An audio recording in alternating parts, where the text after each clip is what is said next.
Welcome to Ampyre Sessions, where discovery meets rebellion. This is the show that takes you on a journey through the world of music, the riffs, the legends, the hidden stories, and the lessons that fuel creativity. Here we break down the craft, the culture, and the chaos of sound, making it raw and unforgettable. Whether you're a musician, a fan, or you're just hungry for knowledge, Ampyre is your backstage pass to the rebellion of audio. So plug in, turn up. This is Ampyre Sessions.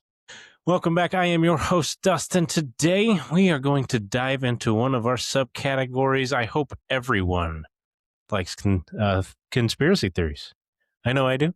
I hope you do as well. But yeah, if you did take a look at our last two episodes, I was messing with the landscape and portrait of the video.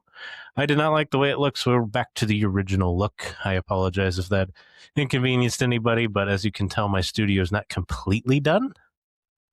But we will get there. My studio will get there. Our studio will get there. And I will get it to the perfect camera angle so everyone's viewing pleasure is taken care of. But yeah, today, let's jump into this episode. We're diving into one of the most legendary, bizarre, and strangely endearing theories in all of music. This one was a really, really one I had to dive a little for. But yeah, I did not know there was a lot of conspiracy theories when it came to the musical world. So I'm actually really excited to bring this one to y'all. So this theory is the idea that Paul McCartney, if you don't know who Paul McCartney is, he's one of the legendary members of the band or group known as the Beatles.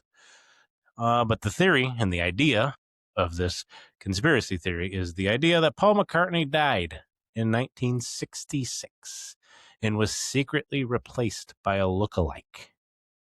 So, this is the story of how a rumor became a global phenomenon, how fans convinced themselves when they found the clues, and why this conspiracy theory still fascinates people decades later. Let's step into the rabbit hole, shall we? The first is the origin of the theory, okay? You got to start somewhere. Every conspiracy has a spark. For Paul is dead, this theory, that spark ignited in 1969. It's a long time ago. When a college newspaper published a strange claim. Paul McCartney had supposedly died in a car crash in 1966, and the Beatles covered it up by hiring a double. But the real fuel from this came from the fans. Beatles listeners, already obsessed with the band's mythology, started combining through albums, photos, and interviews looking for quote-unquote evidence. And once people started seeing the clues, they couldn't stop. It's like your fan base turns into your own private investigators. It's really, really weird. This is one of the most interesting theories I've actually heard in a while. So I had no idea before I even researched this. But yeah, not mocking the theory at all. But this kind of explores how we as humans love patterns, puzzles, and mysteries.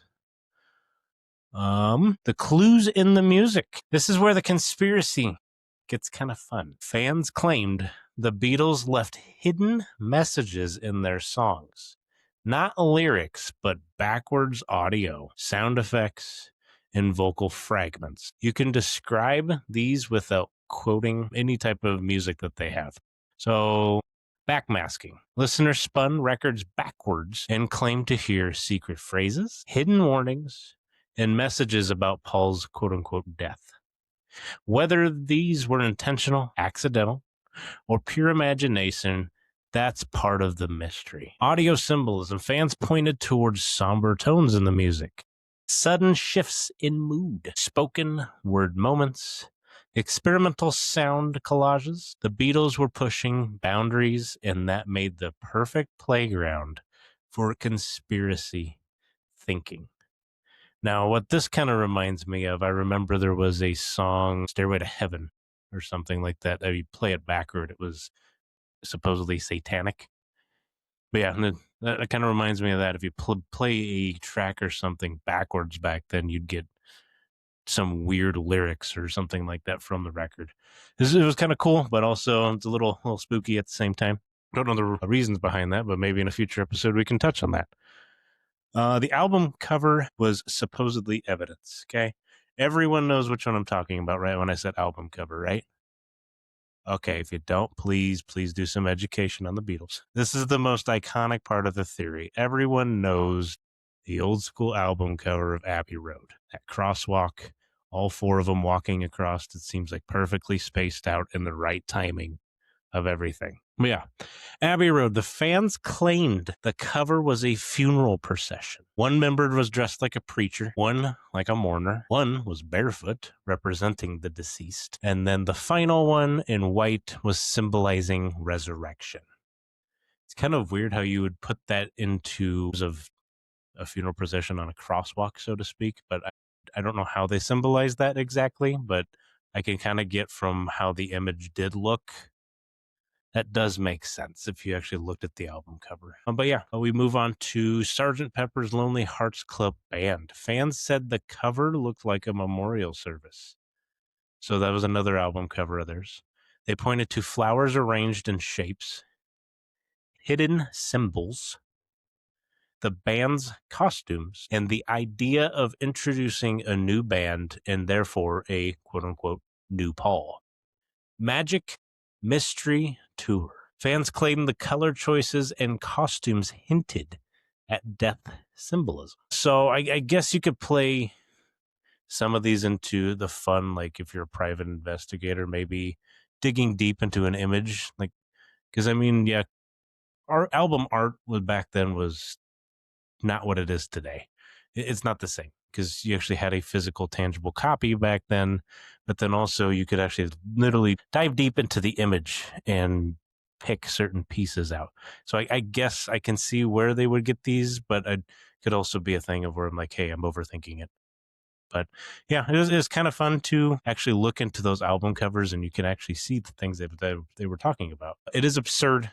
It is completely absurd. But yeah, it does also show how music does let in the creativity of your fan base at that point, because they try to point at little tiny details and show you things that you didn't even know. So yeah.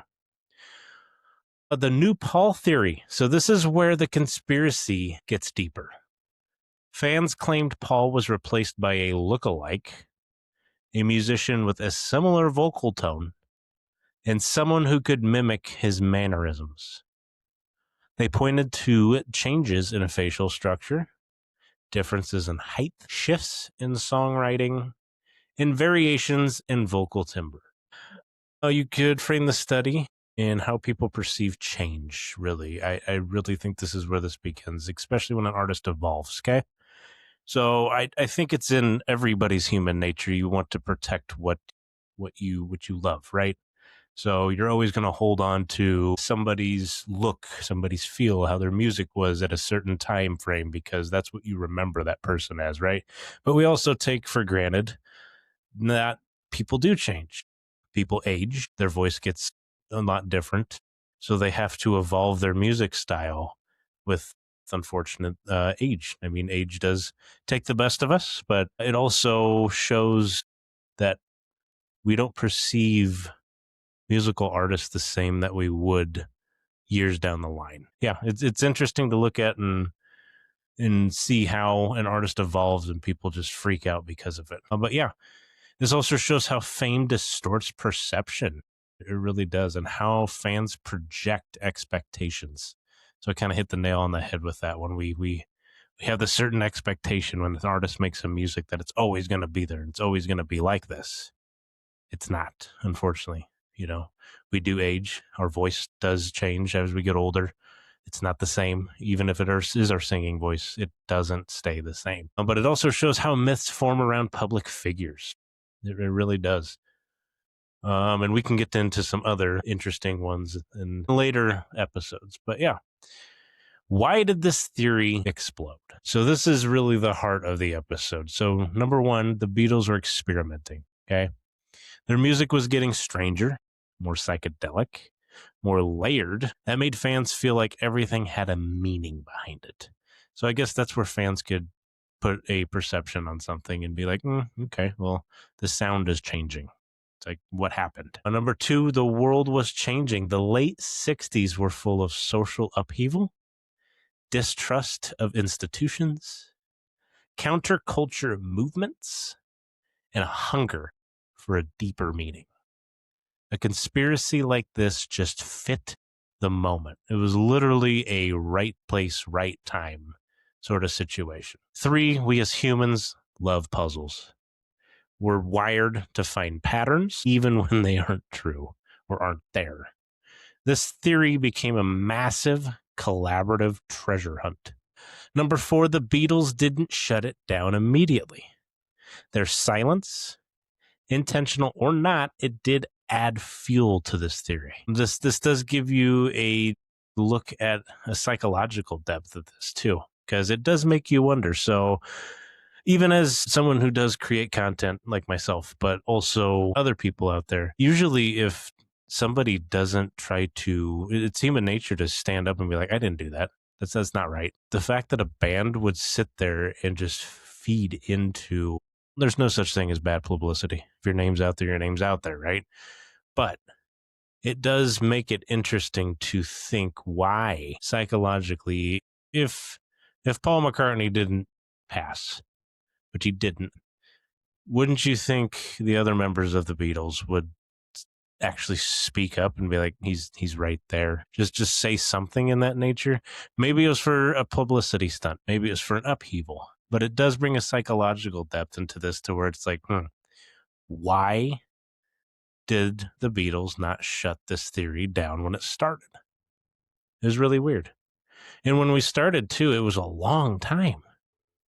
Like I even started the episode saying it was 1966. And then it was 1969 when this theory got major news. So that's a 3-year time period that the band could have just been like, what are y'all talking about? It's interesting in my thought process behind it. Finally, the band does respond, though. Eventually, the rumor gets so big that the Beatles had to address it. There was multiple interviews with multiple news outlets, and I think there was a couple big just one-on-one interviews they had back then where they just laughed it off. Like it wasn't that big of a deal. Because, I mean, it wasn't. It was something fun, creative that the fans created to be able to show their appreciation, show their love for the band that they do like. Paul's famous photo shot on his farm to prove he was still alive. So during this theory, there actually was a famous photo that Paul did shoot from his farm to prove that he was still alive. How the band reacted to the absurdity. The fact that you could sit there and laugh it off, and then also, I don't know, it brings a psychological theory that's just maybe something did happen. You start to wonder and start to think like it's a 3-year time period. They're laughing it off in interviews, but it was kind of absurd at the same time. It's just a very interesting theory, and how the media amplified the story. Like it took 3 years to have this theory grow. So that means the media really wasn't behind it when it initially started, but towards the end, it blew up into something bigger. So, I mean, maybe the last second the media did actually buy into this story because it was a headliner and they could make money off of it. But I definitely think that also helped amplify the drama behind it. But yeah, it's a great moment.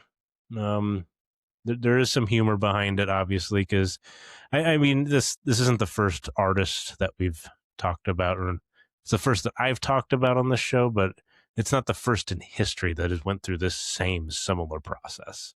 And it does bring some funny humor and commentary to it. But the next one is really interesting. Why this theory still lives today, okay?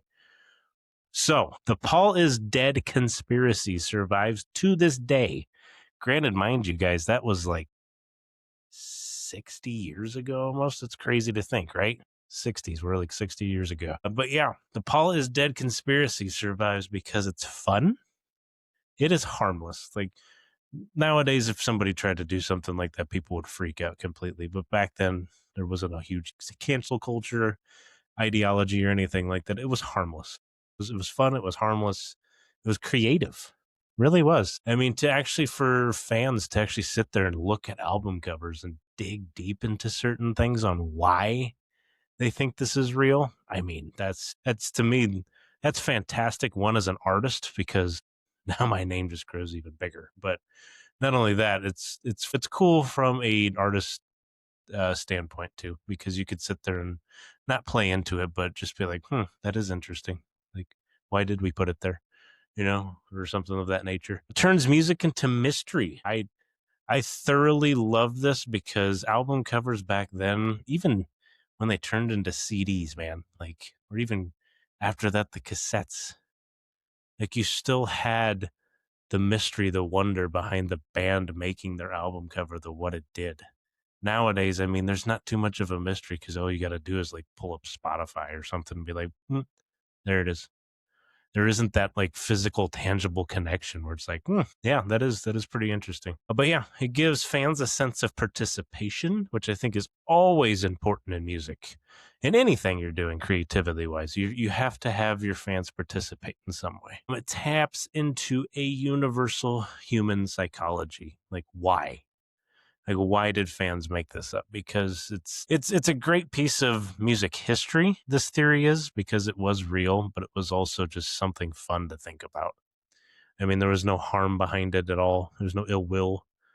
But yeah, it's not about believing Paul died. It's about enjoying the puzzle. And in a world where music is often consumed passively, this theory reminds us how deeply people can engage with art. And that is so, so, so true. In a world where music is often consumed passively, and that's sad to say, back then, maybe that was a true statement, but I think it's more amplified in today's day and age because music is used for so many other things besides just entertainment. I mean, there's things as musical therapy that people can use. So, I mean, it's not passive anymore. But the theory in general, which I do have a couple of these more lined up for more recent theories, should I say? This theory reminds us how we engage with art. It really does. Whether it's from a mystery standpoint or it made you feel something. This is why I love the world of music and the world of art. It brings out everything you could want in life. But the power of a good story, the Paul is dead theory, isn't about truth. It's about imagination. It's about how fans interact with music, how myths form, and how a simple rumor can become a cultural phenomenon. But yeah, if you like more episodes like this, or if you want to vote on the next conspiracy theory, I implore you to visit our website, www.ampyresessions.com. Go to the Ampyre Backstage Pass. Sign up for that. You get $9.99 per month or $100 for your saved $120. From there, you'll get full live video recorded sessions of my podcast. As well, from that, so every now and then I will provide live links so where you can actually be here in real time when I am doing these recordings. So every now and then I will put those on there, as well as there is a specific merch promo code for members only that I will include in my Backstage Pass. It could be 20% off an order, could be 50, could be 75. Who knows? Depends on how we feel and how good our ratings are at that point to be able to pass the savings along to y'all.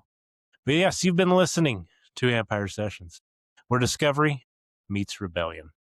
The journey does not stop here. Keep exploring, keep creating, and keep the fire alive. Until next time, stay loud, stay bold, and never fade into the noise. This was Ampyre Sessions.